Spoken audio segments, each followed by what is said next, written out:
Nous sommes le 18 décembre 2025. Le Sénégal est en pleine effervescence. Ah oui, on peut le dire. La raison, Dans quelques jours à peine, les Lions de la Teranga s'apprêtent à entamer leur quête, une deuxième couronne africaine, au Maroc. c'est un moment absolument charnière. Pas seulement pour l'équipe, mais pour tout le football sénégalais. Exactement. Et pour comprendre ce qui se joue vraiment, on s'est plongé dans une pile de documents, Oui, des articles, des communiqués officiels de la fédération, des fiches de stats. des stats très très pointues et des analyses stratégiques. L'idée, c'est vraiment de dresser un tableau complet de la situation. C'est ça. On va décortiquer les préparatifs pour la CAN, bien sûr. Mais pas que. Non, on va aussi prendre le pouls des championnats locaux, regarder l'essor incroyable du foot féminin et ce qui se passe en coulisses au niveau institutionnel. Au final, on va essayer de répondre à une question qui me semble centrale. Laquelle? Le Sénégal est au sommet. On est d'accord, mais est-ce que c'est juste un pic de performance ou le début d'une domination qui va s'installer durablement? C'est exactement la question. Est-ce que les fondations sont aussi solides que la façade est, on va dire, brillante? C'est ce qu'on va explorer ensemble. Parfait. Alors, commençons par le plat de résistance. Oui. Objectif CAN 2025. Le contexte est... Brûlant. Oui.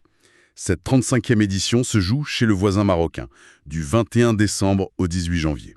Et pour les Lions, il y a un goût de revanche, hein. Ah oui, l'élimination précoce de la dernière fois, ça a laissé des traces.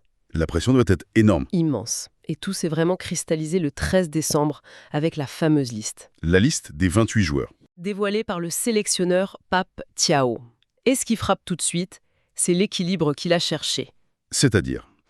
C'est ni une révolution, ni un immobilisme. C'est un mélange très savant d'expérience et de jeunesse. 10 nouveaux visages. 10 quand même? C'est un signal fort. Ça veut dire personne n'est installé, la porte est ouverte au mérite. D'accord. Et, petit détail, mais qui n'en est pas un. La valeur marchande de l'effectif, elle bat tous les records. On parle de 293 milliards de francs CFA. 10 nouveaux visages, c'est audacieux, juste avant une grande compétition. Ce n'est pas un risque pour la cohésion du groupe? C'est un pari, oui, mais un pari calculé. Les cadres sont bien là, ils sont le ciment du groupe. On pense à qui? Au gardien Edouard Mendy, qui a retrouvé son niveau à Al Ahly, au capitaine, le roc Khalidou Koulibaly, patron à Al Hilal. Et bien sûr, Sadio Mané. L'irremplaçable Sadio Mané, qui flambe à Al Nassr. Et à côté d'eux, la nouvelle superstar, Nicolas Jackson, qui a vraiment passé un cap au Bayern Munich. Ces quatre-là, c'est la colonne vertébrale. Exactement. Et les jeunes comme Ibrahim Baye du PSG ou Lamine Camara de Monaco, ils sont pas là pour faire le nombre, hein. Ils sont là pour apporter de l'insouciance, des solutions en sortie de banc. Ce qui est intéressant, c'est que Pape Thiaw, il semble vraiment assumer une identité de jeu. Les sources parlent d'un ADN offensif. Tout à fait. Il a compris une chose essentielle. Le statut du Sénégal a changé. C'est plus l'outsider. Fini ce temps-là, aujourd'hui, 9 équipes sur 10 qui jouent contre le Sénégal vont mettre le bus devant le but avec des blocs très bas. Le fameux bus. Voilà. Et la philosophie de Thiasso, c'est d'avoir les joueurs et le plan pour déverrouiller ces cadenas. Ça passe par de la vitesse, de la percussion, une qualité technique dans les petits espaces. C'est la fin du Sénégal qui subit et le début du Sénégal qui impose son jeu. Sur le papier, ça semble parfait, mais on sait que le diable se cache dans les détails. La préparation, elle a été aussi fluide qu'on le pense. Il y a toujours des grains de sable. Toujours. La préparation a été marquée par la gestion des blessures, le cauchemar de tout sélectionneur. Alors, qu'est-ce qui s'est passé? Le premier coup dur, ça a été le forfait officiel d'Ilay Camara, le piston droit d'Anderlecht, annoncé le 14 décembre. Grosse perte, car il a un profil très percutant. Et comment le staff a réagi? Très vite. Le 16, Mamadou Lamine Camara était appelé en renfort. Mais à peine cette situation gérée, une autre angoisse. Ah, Le 15 décembre, Hassan Diao, l'attaquant de Côme, sort sur blessure avec son club. On a craint le pire. et alors? À l'heure où l'on parle, il y a encore une incertitude, même si les premiers examens sont jugés rassurants. Mais bon, c'est le genre d'imprévu qui peut déstabiliser un groupe. Heureusement, il y a aussi des nouvelles positives pour contrebalancer. Oui, et une très très importante, le défenseur de Strasbourg, Mamadou Sarr, qui était incertain, a finalement été déclaré apte. Ça, c'est un soulagement. Un soulagement majeur pour la défense centrale, et pour optimiser la forme de tout ce monde, ils ont renforcé le staff. Ah oui, Avec Benjamin Guise, un préparateur français très réputé, il est passé par Saint-Étienne, Montpellier, Lorient. Ça montre qu'il vise une montée en puissance jusqu'à la finale. Et puis il y a eu ce moment fort, très symbolique, le 17 décembre, la remise du drapeau. Les cafés, ça voit tourner autour de la liste, de la blessure de Diao. C'est tout un peuple qui retient son souffle. Cette cérémonie, c'est pour leur rappeler qui ils représentent. Un dernier mot sur leur programme au Maroc. Ils sont basés à Tanger, groupe D. Oui, un calendrier assez rythmé. Ça commence le 23 décembre contre le Botswana. Un adversaire à leur portée pour bien démarrer. C'est ça. Ensuite, le vrai test du groupe. Le 27 décembre, la RD Congo. Toujours difficile à manœuvrer.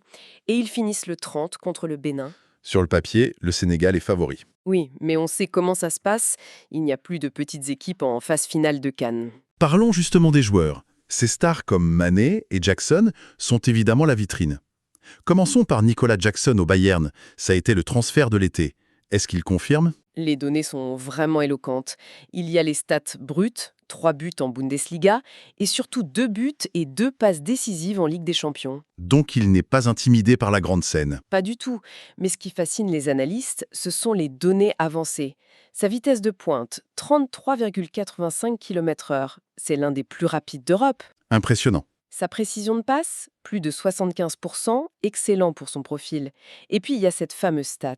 Le sense of space. Voilà, c'est là que ça devient vraiment intéressant. Il a un score de 119. 119, ça représente quoi concrètement ? Pour donner une idée, 119, c'est un score qu'on retrouve chez des maîtres du jeu sans ballon comme Thomas Müller ou De Bruyne. Ça veut dire qu'il n'est pas juste un sprinter, il pense le jeu à une vitesse supérieure. Il anticipe ? Il anticipe où le ballon va arriver et où les défenseurs ne seront pas. C'est fascinant. Parce qu'on a souvent reproché par le passé au Sénégal de manquer d'un vrai numéro 9 tueur. Est-ce que Jackson sait enfin cette pièce manquante ? Il a clairement ce potentiel. Il apporte une dimension de profondeur que peu d'attaquants africains ont. Il force les défenses à reculer et ça crée des espaces pour les autres. Pour Sadio Mané ou Ismaïla Sarr ? Exactement. Il est en train de devenir ce point de fixation moderne, mobile et intelligent qui leur manquait. Et justement, Sadio Mané, en partant en Arabie Saoudite, beaucoup se demandaient s'il allait garder son niveau d'exigence. Son importance reste intacte, absolument intacte. Ses performances avec Al Nasser le prouvent. C'est-à-dire ?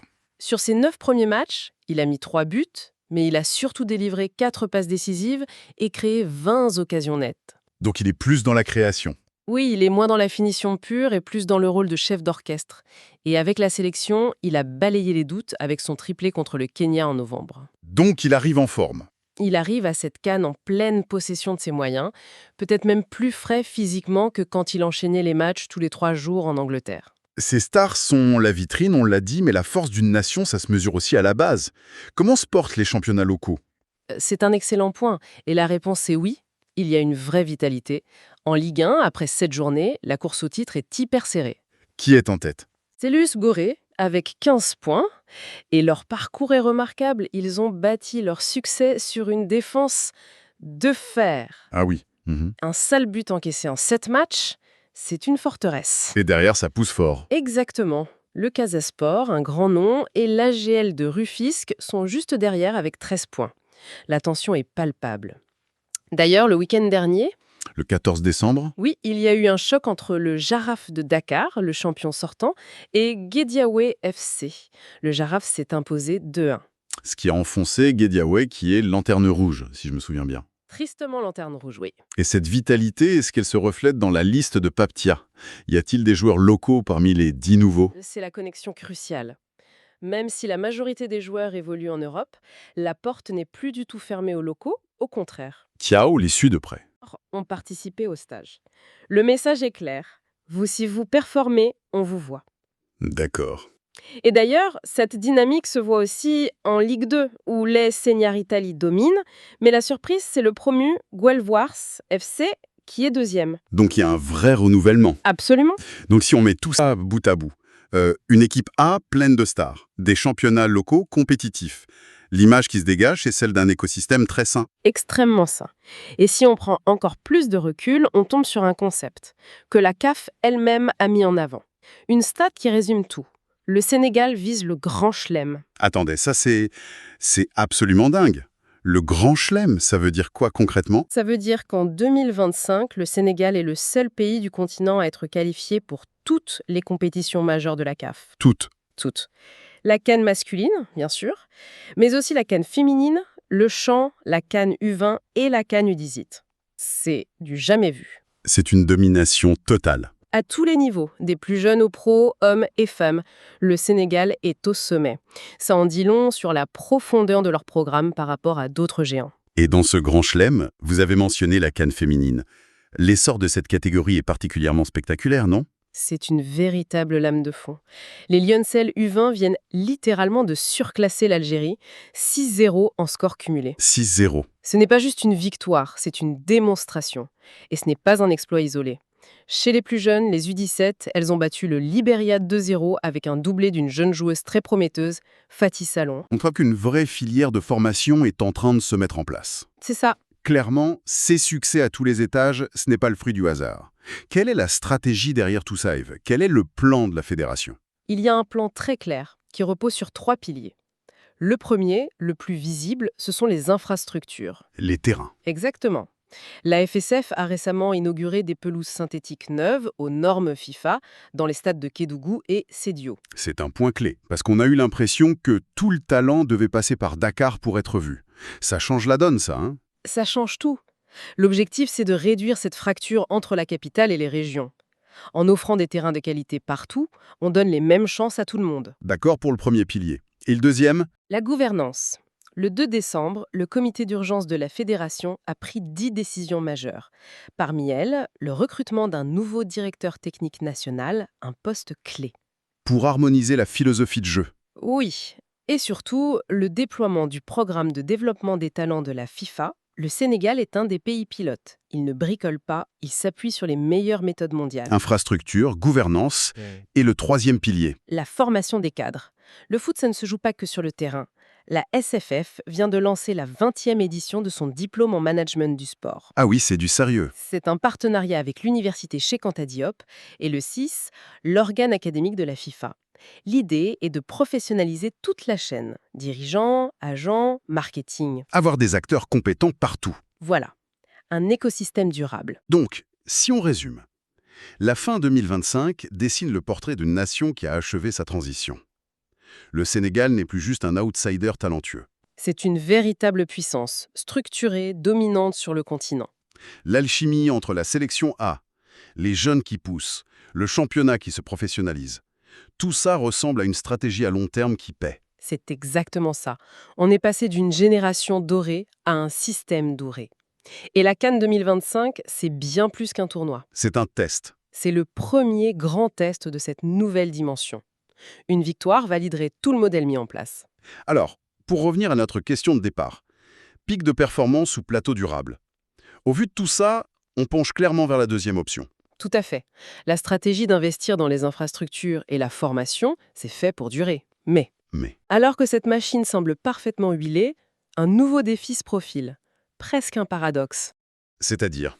On apprend que des cadres comme Koulibaly sont pressentis pour un retour en Europe. Les jeunes comme Jackson, Mbaye, ils sont dans le viseur des plus grands clubs. Le succès rend les joueurs sénégalais plus désirables que jamais. Et ça soulève une question fondamentale pour l'avenir. Une question centrale, oui. Comment le Sénégal va-t-il équilibrer le développement de son championnat domestique avec son statut de grand exportateur de talent? Le succès durable, à quoi ça ressemble dans ce contexte? C'est ça la question. Est-ce que c'est d'avoir la meilleure sélection possible, quitte à vider sa ligue de ses meilleurs joueurs? Ou est-ce que c'est de construire la ligue la plus forte du continent, au risque de retenir des talents qui pourraient exploser ailleurs? Peut-on vraiment avoir les deux? C'est sans doute le dilemme passionnant qui attend le football sénégalais pour la décennie à venir.